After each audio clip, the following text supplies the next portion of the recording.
with everyone trying to get the new Nintendo NES Classic Mini, that's pretty much impossible to find. I know I hit about 10 stores and wasn't able to find one. This is something I gotten off of eBay. Ordered it about a week ago, and it's basically an NES on a chip, a little device here I got for, I believe it was $15.99, free shipping. Now, it's obviously made in China, but this one actually came from California, and it's pretty neat. You know, it's a little handheld, color screen, not too much information, you know, on the outside of the box. But let's open it up, and it's supposed to have 150 games inside. And me open the box and take a look and see what we got. A couple things here. We have the console itself here, which is a nice small little unit with a nice size screen, and the screen graphic resolution is pretty good on it.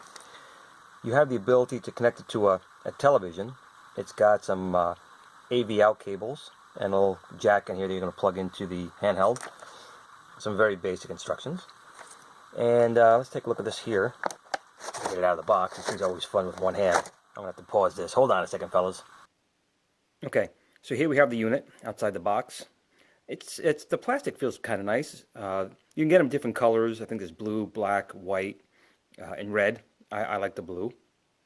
And you can see you have a directional pad, but it's really directional buttons. It's not a true D-pad. So the only shortcoming I've seen so far in playing it is sometimes when you try to rock the angles like you do with the D-pad, it just doesn't feel right yet. Maybe I'll get used to it. You have a reset button up here, a start, pause button here, A, B buttons, and people have told me, and I noticed as well, that for games like Mario Brothers, this is in fact backwards. But I know people have hacked it, and I may do the same thing to change these two buttons around, because it's a little annoying with Super Mario Brothers. I don't really know what the T button does yet. The instructions really don't say. There's a speaker here. It's very loud, which is good. It's loud and clear. It's not like it gets all like loud and it's all distorted. So there's no problem with volume. On the top of the unit, there is a spot here for like a little wrist strap. It doesn't include one. On-off button. This is actually not a head-out jack. It's an AV out jack. So you can plug this into your television, which we'll do in a little bit. Over here is the volume control slider. Now on the back here, there are 4 screws, which should be fairly easy to open this up, and I might open one. I actually ordered, I enjoyed this so much, I actually bought 4 more I have coming in the mail for maybe making some little modifications, hacks on it. Now inside here, if I get this little guy open, sometimes these are not the easiest to do. Man, this one's a little tough. There we go. It uses 3 AAA batteries, and the battery life seems to be pretty good on it. So let's turn this on, and we'll look at some games first on the screen here, and then we'll try it with the AV out and do it on a television. So let's just turn the button on. And you can see the volume thing's all the way down right now. Let's see. There we go. So it says 152 in 1. Now, this is basically a bunch of little Nintendo games. You can see there's a Mario figure there, though it's not Mario.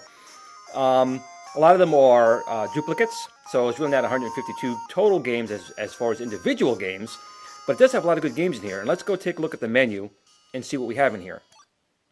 So I'll try and get a little bit closer here so we can see the screen. You can see the screen is pretty sharp. It's very bright, and it's pretty damn clear. We have Contra, and these are, as far as I could tell, all Nintendo Entertainment System NES ports. We have Contra, Super Mario Brothers, Ninja Turtles, Chip and Dale, Blood Fight, not too familiar with that one, or Heavy Barrel. Let's go through here. What else do we got here? So you have, let's see, we have more Ninja Gaiden Silkworm, which is a game that was an arcade game, if I'm not mistaken. I'm not sure if that's the same one. You have some Double Dragons in here, Tetris, Goonies, and Gradius, which is a great Nintendo game. Kung Fu, but it doesn't look like the Kung Fu on the NES. I'm not sure what kind of port that is. Macross. 1942 is another great game. Let's see what else we got here. Of course, you have to have Galaga, and it's pretty faithful port. You have Mario Brothers again. Some of these, I think they say the ports are like different levels of the same game. You have Load Runner, Dig Dug, which I played, which is pretty good. Front Line, I played this one too. it suffers a little bit for not having the right type of controller that the arcade had, but it's still a pretty fun game. What else we have in here? Ice Climber, Luna Ball, Puyan, Bomberman, Pinball. Of course, you have to have some mahjongs in there. And look, they do have, whoop, went a little far here. You have the original Donkey Kong on the NES, which is a good port, just missing the Pi level. They have Donkey Kong Jr., Donkey Kong 3, Mappy, even Excite Bike's on here. And was it Ninja, Devil World, Popeye, again, another good port from the NES. Pac-Man, another good port. What else? Joust, again, a fun game, played that a little bit. Galaxian. Galaxian's actually one of my favorite arcade games back in the day. These other games here, like Happy Island. That's a port of another game called, was it Adventure Island, I believe. Super Adventure Island. What else do we have here? Now they're starting to get games here that really are just like no-name little game programs just to fill up some space. But the games they have on here are very good. Get another version of Galaxian on here. Another version of Dig Dug. They have Arkanoids on here. Super Pac-Man. I don't know if that's really Super Pac-Man. It's probably just another port of regular Pac-Man. Some tank games. Donkey Kong 3, which we saw before. Bomberman port on here. Batman. After that, again, you start getting Spider-Man's on here, Disney games. So, again, it's not a total, really, of 150 games as far as, not being some duplicates. But this only cost me $15 with free shipping. And for that, it's a great stocking stuffer, especially if you can't find one of those little NES mini classics, which is one of the reasons why I got this, is because I couldn't get the other one on here. Look, there's Double Dragon on here. I think it's Ninja Gaiden, I believe. Silkworm 3. More Mario Brother games on here. And see, I'm not seeing anything more that's new. But they do have a good amount of games on here to at least play through and have some fun, especially at $15. And we'll start playing one of the games right now. So I'm going to pick one of my favorite games on here. Where'd you go, Donkey Kong?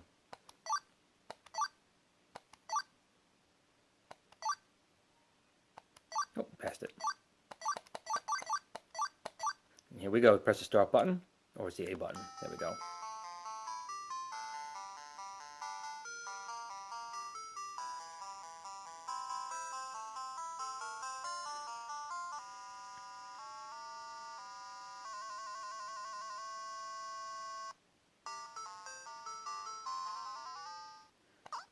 So this is a very good direct port of the Nintendo version, or the NES version of Donkey Kong. And you can see with the directional pad, it's a little bit harder. Whoops, jumped way too early on that one.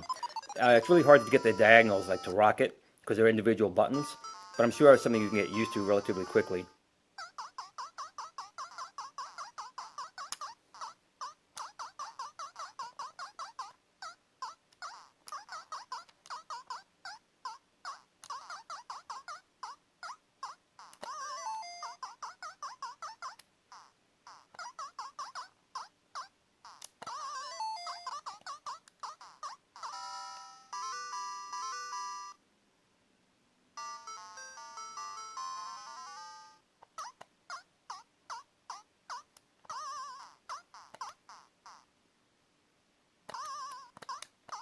Ah!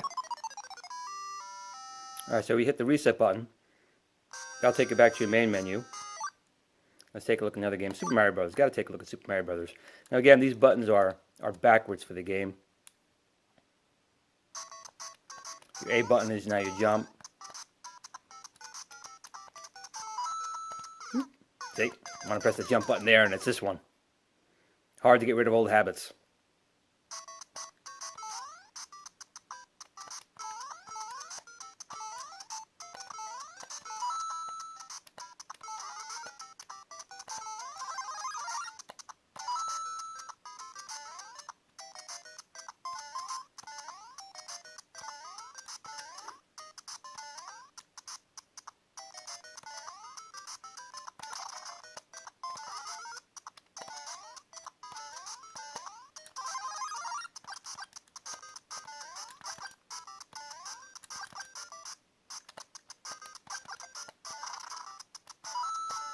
But you can see it's a really good version of Mario. The sound is really good.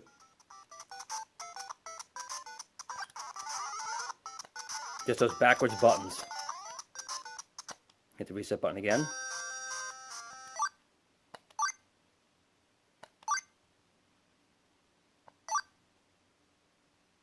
Good old Galaga.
Ah, I got my own ship.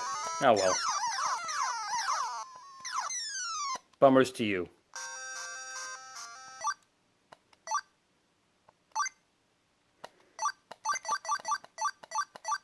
Take a look at Gradius.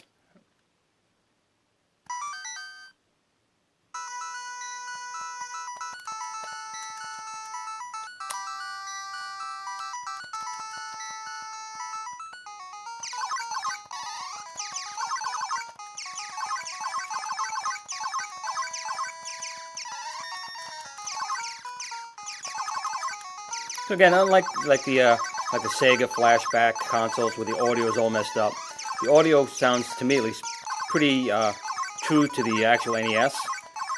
The display, the video quality is really good. And I got a good amount of games on here. Let's try something else here. Let's see what else we can find.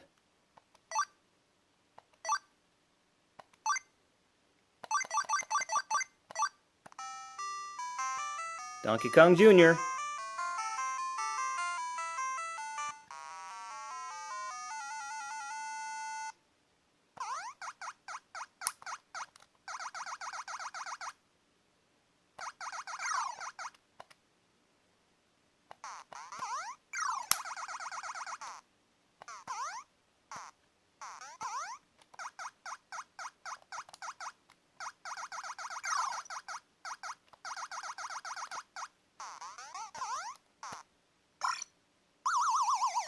That's gotta hurt. Sorry, buddy.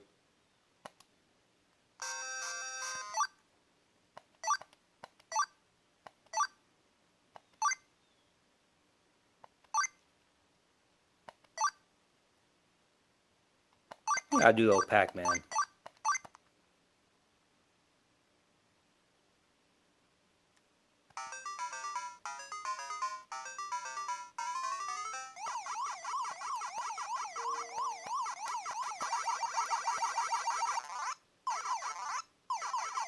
So it's a good little fun version of Pac-Man. Again, it's the NES version.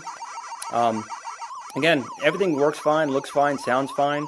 The controls are good, but again, I would have preferred it to have been a real directional pad. I'm getting a little more used to it now. I've only played it a little bit. But again, these here are really no different than these buttons here. It's not a real true pad. But that's not a big deal. Again, this was $15. How much can you really complain about that? I guess a few times since I'm mentioning it so much. Galaxian.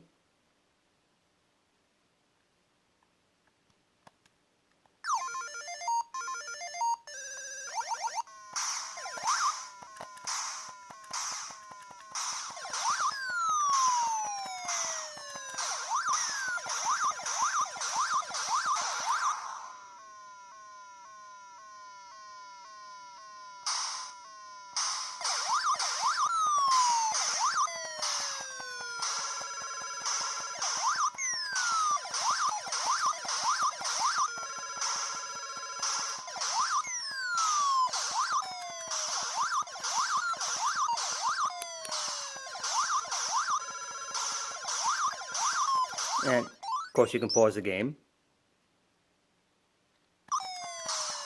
Let's take a look at something else here.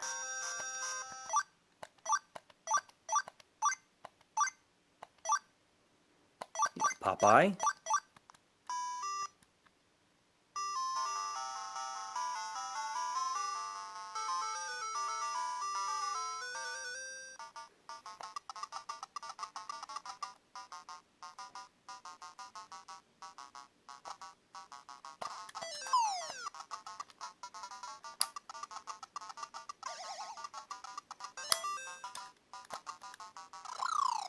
Oh man, Bluto got me quick there.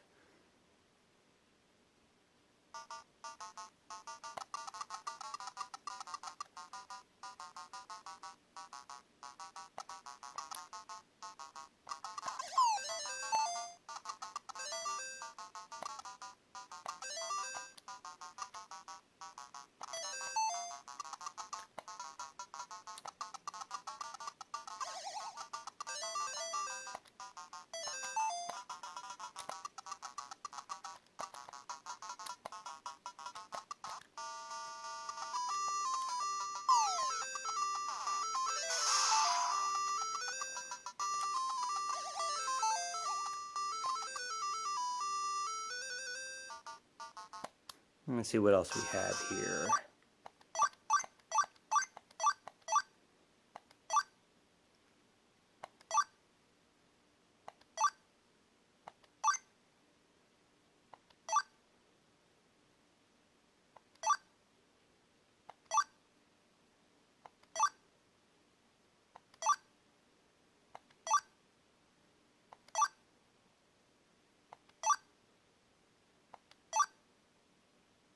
I'll throw in good old Contra. Pick what level you want.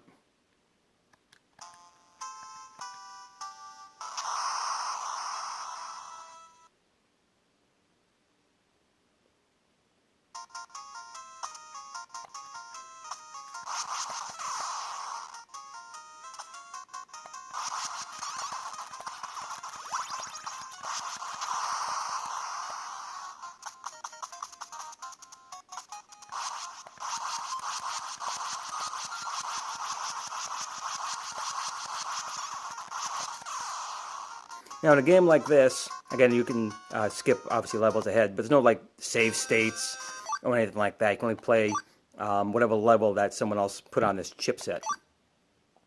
Do one more, 1942.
All right, so let's try this on a television and see how this works when you connect this to your big screen TV. Okay, so I have this connected now through the AV out on the device, and you can see it does disable the built-in display, which is fine because you're not going to be playing it here, you're going to be playing it on the TV set. And the cable they give you is maybe 3 feet long, but it wasn't long enough for me, so I extended it quite a bit. So let's see how this thing looks on the big screen TV. Okay, so here we have our little handheld here, and we'll hit the old button here, and you can see it is displaying on the TV set. Picture quality is pretty good. I mean, it's only composite out and composite audio, but it looks well enough. So let's pick a couple of games that we played already and see how they look on the big screen.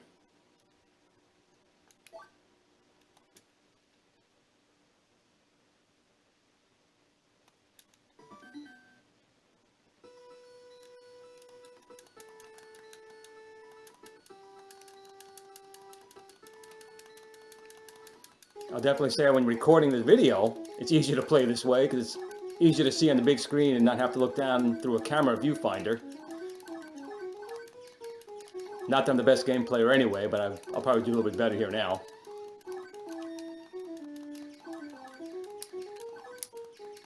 But I gotta say, using it and playing it right now, it's a nice little device. There's a couple little complaints just really with that D-pad, to be honest, but I'm getting a little bit more used to it now. And again, this was $15 shipped off of eBay. I'll have a link down below. And I think it's definitely worth it. I mean, it's emulation, of course, but even the NES Classic Mini is going to be an emulation. It's not a real NES. And that's going to cost you 60 bucks. And you still have to buy a separate controller, and it doesn't have a built-in screen. It's not portable as far as you can't like play it in the car unless you supply it with power and put a screen on it. But again, the NES Mini is not designed for that. But for 15 bucks, a little stocking stuffer here, play some good little NES games on it. It's got a nice screen in it, feels good in the hands, doesn't feel cheap, and it feels pretty solid. I definitely think it's a nice little unit.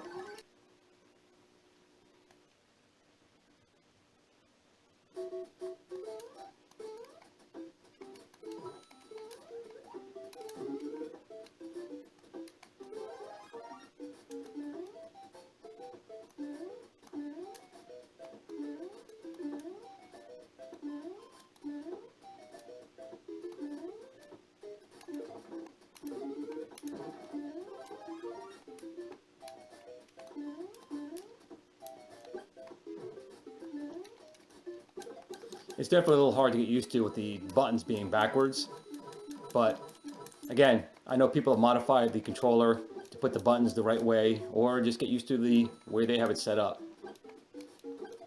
Definitely adds challenge back to the game if you've beaten it a lot of times.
And that's how you play that game.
Donkey Kong gets me every time.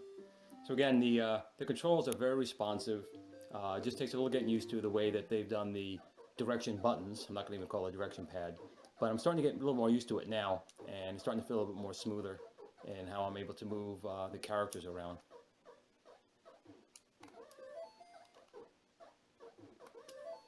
Oh, those barrels still get you no matter what.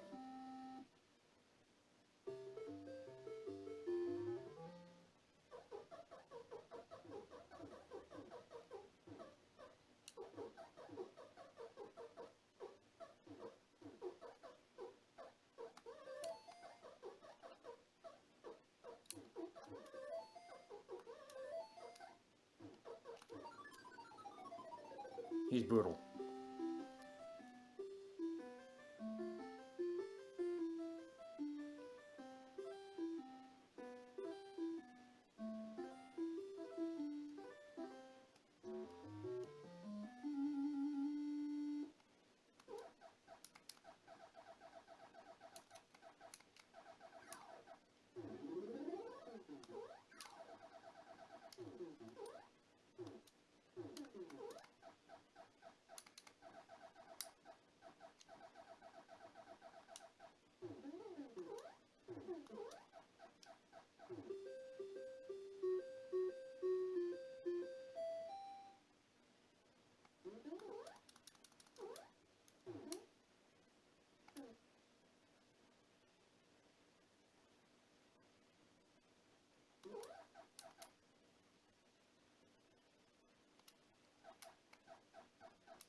Oh, right in the head.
Definitely in this game, you can definitely see that I'm not always moving where I really intend to go, and that is definitely due to the controls.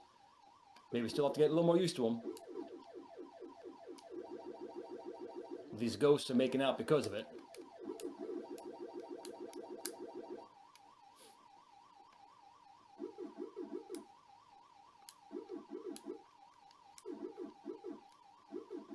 But as you can see, I got out of a couple of tight spots, so it does work well enough.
So would I recommend this little guy? You know what? I would. It's $15. The screen, as you can see, is pretty bright, vivid, and sharp. It's pretty true, the games that are on here, to the Nintendo NES that they're copying. It's portable. It's $15. You can hook it up to your television. It's definitely fun. Sound is fine. It doesn't feel flimsy. It feels pretty solid. I wouldn't throw it around. But again, it's a great little stocking stuffer for Christmas, especially if you can't find an NES Mini. Again, I hope you liked the video, guys, and pick one of these up. They're pretty nice. Just be sure to check the comments area down below to find out how you can get your very own game prints. It's definitely worth $15 and makes a great little holiday gift for somebody, especially if you can't find an NES Mini anywhere out in the stores before the holidays are over.